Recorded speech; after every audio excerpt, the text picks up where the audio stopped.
Welcome my dear students. Last class हमने finish किया how to determine stability of RS. हमने वहां पर रूल्स लिखे। जिस आरएस में ज्यादा कोवलेंट बॉन्ड्स होते हैं वो सबसे ज्यादा स्टेबल होता है। दूसरा पॉइंट हमने लिखा, जिस आरएस में चार्ज सेपरेशन कम हो, जिसपे चार्ज कम मौजूद हो, वो आरएस स्टेबल होता है। तीसरा रूल हमने लिखा, जिस आरएस में मैक्सिमम एटम्स का ऑक्टेट कंप्लीट होता है वो आरएस स्टेबल होता है। फोर्थ रूल हमने लिखा, इलेक्ट्रोनेगेटिविटी वाला rule. Negative charge smaller atom पे होना चाहिए, मोर इलेक्ट्रोनेगेटिव एटम पे होना चाहिए, और positive charge should be present on less electronegative atom, जिसका मतलब है लार्ज एटम पे। ठीक है। उसके बाद मैंने आपको बोला पॉजिटिव चार्ज स्टेबल होता है मोर क्राउडेड साइट में, नेगेटिव चार्ज स्टेबल होता है लेस क्राउडेड साइट में। लास्ट में मैंने आपको यह भी बोला, aromatic compounds are more stable than non-aromatic, non-aromatic are more stable than anti-aromatic। फिर मैंने आपको ये भी एक्सप्लेन किया फ्राइज रूल क्या होता है। वो कहता है जिस स्ट्रक्चर में ज्यादा बेंजीन लाइक स्ट्रक्चर्स पॉसिबल है वो आरएस ज्यादा स्टेबल होता है। लास्ट क्लास हमने ये इन डिटेल डिस्कस किया स्टेबिलिटी ऑफ आरएस। आज हम पढ़ेंगे रिएजेंट्स, लेकिन उससे पहले आप 2-3 क्वेश्चंस सॉल्व करो। ठीक है बेटा, लेट अस सी कौन कौन ये क्वेश्चन सॉल्व करेगा। जो हमने लास्ट क्लास पढ़ा है ये उसी रिलेटेड है। क्वेश्चन फर्स्ट लिखो, right RS of estate ion. Question ये है, एस्टेट आयन का आरएस मुझे ड्रा करके दे दो। This is first question. तो शो पता है एस्टेट को क्या? एस्टेट आयन का मतलब है CH3COO नेगेटिव। एस्टिक एसिड में से आपने H+ निकाला, जो ये कंजुगेट बेस बचा, इसका नाम है एस्टेट आयन। आपको इसी का रेजोनेंस स्ट्रक्चर बनाना है। चलो बेटा पहले इसको सॉल्व करेंगे फिर दूसरा क्वेश्चन करेंगे। लिखो सॉल्यूशन, बहुत आसान है। इको CH3 कार्बन ने बॉन्ड बनाया कार्बन के साथ, यहां पर मैंने शो किया ऐसे। ठीक है बेटा, और यहां पर मैंने शो किया ऐसे। इस O पे है फॉर्मल नेगेटिव चार्ज, उसको ऐसे मैंने शो किया। क्लियर? ये है एस्टेट, ये इसका स्ट्रक्चर है। वहीं क्या कैसे ये शिफ्ट इधर होगा, लून पेयर कन्वर्ट होगा पाई बॉन्ड में, पाई बॉन्ड कन्वर्ट होगा लून पेयर में। कौन सा बेटा इसका आरएस क्या बनेगा? वो बनेगा ऐसे CH3C, यहां पर आएगा O, इस पे एक्स्ट्रा लून पेयर आ गया, इसका मतलब नेगेटिव चार्ज आएगा। अगर आप यूज करोगे फॉर्मल चार्ज कंसेप्ट, इस बॉन्ड को ब्रेक करो, इस बॉन्ड को, यह ओस इलेक्ट्रॉन ज्यादा होने चाहे 6, आ गए 7, इसका मतलब इसमें एक्स्ट्रा इलेक्ट्रॉन है, नेगेटिव चार्ज आएगा। फॉर्मल चार्ज कंसेप्ट मैंने आपको पढ़ाया है। और यहां पर बनेगा डबल बॉन्ड O, इस पे 2 लून पे रहेंगे। क्लियर बेटा? This is RS of this molecule. अगर क्वेश्चन कराओ calculate it is bond order, bond order calculate करो। हमेशा याद रखना बॉन्ड ऑर्डर हम किसके लिए कैलकुलेट करते हैं? इक्विवेलेंट आरएस के लिए। यह मॉलिक्यूल्स में इक्विवेलेंट आरएस बने, उसी के लिए हम बॉन्ड ऑर्डर कैलकुलेट करते हैं। अनइक्वल आरएस के लिए हम बॉन्ड ऑर्डर कैलकुलेट नहीं करते हैं। बॉन्ड ऑर्डर किसके बराबर आएगा? बताओ कितने बॉन्ड्स हैं जिसमें रेजोनेंस होता है? जिसमें रेजोनेंस होता है बताओ, 1 2 3। ठीक है, चलो आप वहां से भी निकाल सकते हो total number of sigma bonds और plus total number of pi bonds. चलो इतने इसी एरिया में करो, 1 2 3। इसका मतलब है सिग्मा बॉन्ड्स 2 है, मैं लिख भी सकता हूं, it is sigma, this is pi, this is sigma. बताओ सिग्मा बॉन्ड कितने हैं? 2। बताओ पाई बॉन्ड कितने हैं? 1। डिवाइड कर दो सिग्मा बॉन्ड्स, कितना निकला? It is 3/2, it is 1.5। याद रखना, इसका मतलब है फ्रैक्शनल निकला। टाइमिंग मतलब वो यह यूसी मॉलिक्यूल है, ये की bond order show so has resonance structure. अब हमेशा याद रखो, अगर 1.5 कहां आएगा? 1.5 आएगा 1 और 2 के बीच में। याद रखना 1.5 यहां पर आएगा, 1.5। अगर वैल्यू एरिया में, अगर वैल्यू इस एरिया में निकला, इसका मतलब है सिंगल बॉन्ड कैरेक्टर ज्यादा होगा। When bond order is equal to 1, it is single bond. When bond order equal to 2, it is double bond. इस एरिया में कौन सा कैरेक्टर होगा? Single bond character. Single bond character is more, याद रखना। और अगर इस एरिया में वैल्यू आया, इसका मतलब double bond character is more. Double bond character is more. यह समझ यन। डॉट मतलब go it is partially single partially double in between. अगर बॉन्ड ऑर्डर नेर आइक पे डॉट्स दरमियान इस रेंज में आएगा, उसका मतलब सिंगल बॉन्ड कैरेक्टर डोमिनेंट होगा, क्योंकि ये वैल्यू टुवर्ड्स सिंगल बॉन्ड है। अगर वैल्यू द्राव डॉट पे जहज दरमियान 1.6 1.7 1.8, उसका मतलब उस बॉन्ड में डबल बॉन्ड कैरेक्टर ज्यादा होगा, क्योंकि ये कहां पर है? डबल बॉन्ड की तरफ है। इसको हम कहते हैं नंबर लाइन कंसेप्ट। नोट करो। क्वेश्चन नंबर 2 लिखो। Right RS of probe 2 in 1 hour। करो जल्दी इसका। मुझे आरएस बना के दे दो प्रोब 2 in 1 hour का। आईयूपीएससी नियम मैंने कैरेक्ट लिखा, इन मैं नहीं लिख पाऊंगा, मैंने ई काटा क्योंकि यहां पर ए आ गया। वायबल आओ ना पूछे। बताओ मुझे इसका आरएस कैसे बनेंगे और उनकी स्टेबिलिटी ऑर्डर आपको बताना है। Right RS of probe 1 in 12 and it is stability order. ये क्वेश्चन कल मैंने आपको एक्सप्लेन किया। उनका स्टेबिलिटी ऑर्डर बताओ। सॉल्यूशन लिखो। प्रोब का मतलब है 3 कार्बन है, ये अल है, अल मतलब वो अल्डिहाइड, इसका मतलब है यहां पर होगा अल्डिहाइड ग्रुप। ऐसे ये 1 कार्बन बनेगा, aldehyde carbon is always 1, it is 1। 2 पे है डबल बॉन्ड, बना दो डबल बॉन्ड इधर। वैलेंसी कंप्लीट करो, इट इज H2, यहां पर आएगा H, बस ये बन गया मॉलिक्यूल। ये है ये मॉलिक्यूल। मुझे इसका बताना है आपको आरएस क्या बनेगा। देख बेटा कैसे बनाएंगे। इसको इधर शिफ्ट करो, इसको इधर शिफ्ट करो। बताओ दूसरा क्या बनेगा। ये बनेगा CH2, इस पे आएगा plus charge, double bond convert होगा सिंगल बॉन्ड में, और ये जो सिंगल बॉन्ड है ये कन्वर्ट होगा डबल बॉन्ड में, डबल बॉन्ड कन्वर्ट होगा सिंगल बॉन्ड में, और यहां पर मेरे पास आएंगे 3 lone pairs. Formal charge will be negative. ये है H। मैं ये भी कर सकता हूं, बुखार वालों यो है पाई बॉन्ड लिखूं, इसको मैं ऐसे शिफ्ट करूं। बताओ फिर कैसे बनेगा। इससे बनाओ, पहले वाले से बनाओ। तो बेटा क्या बनाइए, ये बनती CH2, इस पे आएगा नेगेटिव चार्ज, यहां पर है CH, यहां पर बनेगा डबल बॉन्ड, ये है C। ठीक है बेटा, क्लियर। यहां पर बनेगा, इसको मैंने यहां शिफ्ट किया। ठीक है बेटा, इसको ऐसे शिफ्ट किया। ये पे यहां पर आएगा O, O पे क्या आएगा,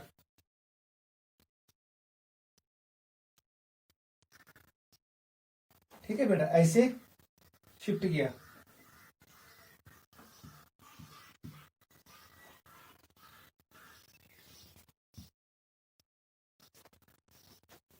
ठीक है बेटा, मैंने इसको इधर शिफ्ट किया, इसको इधर शिफ्ट किया, ये बन गया। ठीक, अब मुझे बताओ अगर ये H, this is A molecule, this is B molecule, this is C, मुझे बताओ इनका स्टेबिलिटी ऑर्डर। गॉडन्यू मॉलिक्यूल अथ में maximum number of covalent bonds. इसमें पाई बॉन्ड्स कितने हैं? 2 पाई बॉन्ड्स भी है। इस वाले में 1 पाई बॉन्ड है, इसमें सिर्फ 1 पाई बॉन्ड है। इसका मतलब है सबसे ज्यादा स्टेबल A होगा, because it has maximum number of covalent bonds. ठीक है, इसमें सारे सबसे ज्यादा कोवलेंट बॉन्ड्स है, और इसमें कोई चार्ज सेपरेशन नहीं है। बी और सी में चार्ज सेपरेशन है, नेगेटिव चार्ज भी है, प्लस चार्ज भी है, प्लस चार्ज भी है, नेगेटिव चार्ज भी है। इसका मतलब चार्ज सेपरेशन है, लेस स्टेबल होगा। अब बताओ मुझे बी ज्यादा स्टेबल कि सी। देख बेटा, आपको क्या देखना है, यहां पर मैं देख रहा हूं ओ पे है नेगेटिव चार्ज, सी पे है plus charge. Rules 1, positive charge should be on less electronegative atom, carbon, ये ठीक है। Negative charge should be on more electronegative atom, oxygen. इसका मतलब बी ज्यादा स्टेबल होगा, और सबसे कम स्टेबल कौन होगा? सी। आप देख सकते हो सी में क्या है, plus charge is present on more electronegative atom. इसका ऑक्टेट कंप्लीट नहीं है, ये हाईली अनस्टेबल होगा, और यहां पर ये ऑर्डर आएगा। याद रखना, this is the stability order of this RS. समझ आओगा। बी और सी में चार्ज सेपरेशन है, और बी में क्या है, बी में negative charge more electronegative atom पे है, positive charge on less electronegative atom, थोड़ा बहुत स्टेबल होगा। लेकिन सी में पंगा है, plus charge is present on more electronegative atom. Oxygen पे प्लस चार्ज अनस्टेबल होता है क्योंकि इसका ऑक्टेट कंप्लीट भी नहीं है, नोट करो। दिस वाज क्वेश्चन नंबर 2 जो आपको आना चाहिए। ऐसे क्वेश्चंस आएंगे एग्जाम में, वो IUPAC नेम देगा, आपको RS बनाना पड़ेगा, फिर इनकी स्टेबिलिटी ऑर्डर रूल्स यूज करो। चलो बेटा थर्ड क्वेश्चन पे आ जाओ। Question number 3, right stability order, stability order of following molecules. इसमें एल्कीन भी होगा,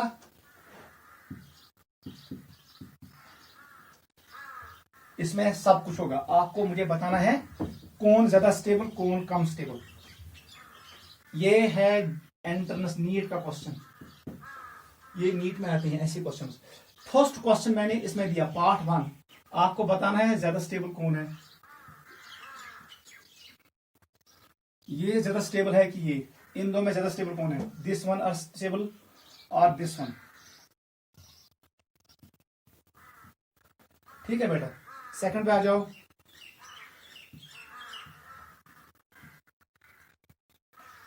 ये ज्यादा स्टेबल है कि ये,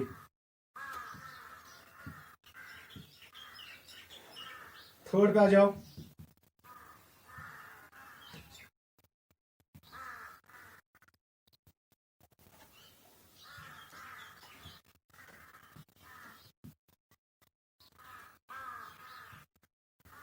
बताओ जल्दी, इन तीन में स्टेबल कौन है, इन दो में कौन। इसमें क्या है, resonance, double bond single bond double bond. यहाँ पर डबल बॉन्ड है, सिंगल बॉन्ड है, सिंगल बॉन्ड, इसका मतलब पहला वाला ज्यादा स्टेबल होगा दूसरे से। रेजोनेंस है यहाँ पर रेजोनेंस नहीं है। यहाँ पर क्या है, double bond single bond single bond. ये कार्बन है sp3, ये भी था sp3। sp3 में कोई p ऑर्बिटल नहीं होता है, वो रेजोनेंस नहीं करेगा। इसका मतलब है इसमें रेजोनेंस होगा, इस साइड में यही स्टेबल होगा। Double bond single bond double bond और सिंगल बॉन्ड, इसका मतलब यहाँ पर रेजोनेंस होगा। यहाँ पर डबल बॉन्ड है, फिर सिंगल बॉन्ड, फिर सिंगल बॉन्ड। ये कार्बन है sp3, ये रेजोनेंस को ब्रेक करेगा, ये स्टेबल होगा। समझ आवा। इन मालिक जिस जहां पर रेजोनेंस होगा वो ज्यादा स्टेबल होगा। यहां पर रेजोनेंस है, इसमें रेजोनेंस है, यहां पर रेजोनेंस है, रेजोनेंस, यहां पर रेजोनेंस है। हमेशा एक पॉइंट याद रखना। यहां पर एक और क्वेश्चन आप हमेशा याद रखो, आपको पता है एंथैल्पी को डिनोट करते हैं एच से। It is enthalpy of combustion, it is inversely proportional to stability of alkane. याद रखना, stability of alkane, stability of alkane. जिस एल्कीन ज्यादा स्टेबल है उसकी एनर्जी कम होगी, अगर सो ज़ाइलेक्स कहते हैं energy come. Enthalpy of combustion, what is this, it is enthalpy of, ऐसे में लिखो डेल्टा एच कॉम्बशन, COMB। ये हमने पढ़ा कहां पर, थर्मोडायनेमिक्स में। यह एल्कीनस ज्यादा स्टेबिलिटी है, वहां पर चेक करना, मैंने क्वेश्चंस भी किए इस पर। जिस एल्कीन की स्टेबिलिटी ज्यादा होगी उसका डेल्टा एच कंबशन वैल्यू कम होगा। अब बताओ, जो जहां पर रेजोनेंस होता है वो स्टेबल होता है, ये एल्कीन जो ज्यादा स्टेबिलिटी लेस स्टेबल। इसका मतलब है जो अगर ये स्टेबिलिटी ऑर्डर है, स्टेबिलिटी ऑर्डर, तो इसका रिवर्स होगा एंथैल्पी ऑफ कंबशन, इसका ज्यादा होगा, इसका कम होगा। What is enthalpy of combustion for this, इसका ज्यादा होगा, इसका कम होगा। और इन दो में किसका एंथैल्पी ऑफ कंबशन ज्यादा होगा, इसका ज्यादा होगा। वो यूज एल्कीन लेस स्टेबल है, उसका एंथैल्पी ऑफ कंबशन ज्यादा होता है। Enthalpy of combustion depends on stability of alkene, it also depends on number of carbon and hydrogen atoms. यह एल्कीनस में ज्यादा कार्बन एटम है, ज्यादा हाइड्रोजन एटम है, तो ज्यादा एनर्जी जब उसको आप जलाओगे, व्हेन इट इज बर्निंग। इतना याद रखना, कभी कभी वो क्वेश्चन पुट करेगा एंथैल्पी ऑफ कंबशन का ऑर्डर मुझे बताओ, आपको सिर्फ स्टेबिलिटी ऑर्डर निकालना है, उसका रिवर्स होता है एंथैल्पी ऑफ कंबशन। ये फार्मूला भी याद रखना, ठीक है। This was first question, second, third. चलो बेटा फोर्थ में आ जाओ। मुझे बताओ ऑर्डर, इसमें कौन सा एल्कीन सबसे ज्यादा स्टेबल है, बताओ बेटा जल्दी इनमें से।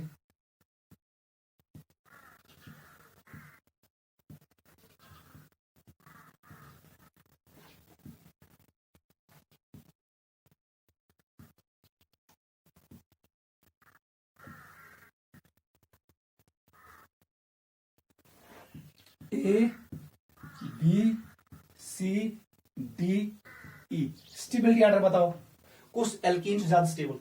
देख बेटा, यहां पर रेजोनेंस है, बहुत ज्यादा रेजोनेंस है, इसका मतलब है सबसे ज्यादा स्टेबल। बताओ स्टेबिलिटी ऑर्डर, स्टेबिलिटी ऑर्डर सबसे ज्यादा स्टेबल सी होगा बिकॉज ऑफ रेजोनेंस। उसके बाद यहां रेजोनेंस होता है sp2 sp2 sp2 sp, इसमें थोड़ा रेजोनेंस है, double bond single bond double bond, इसका मतलब फिर आएगा बी।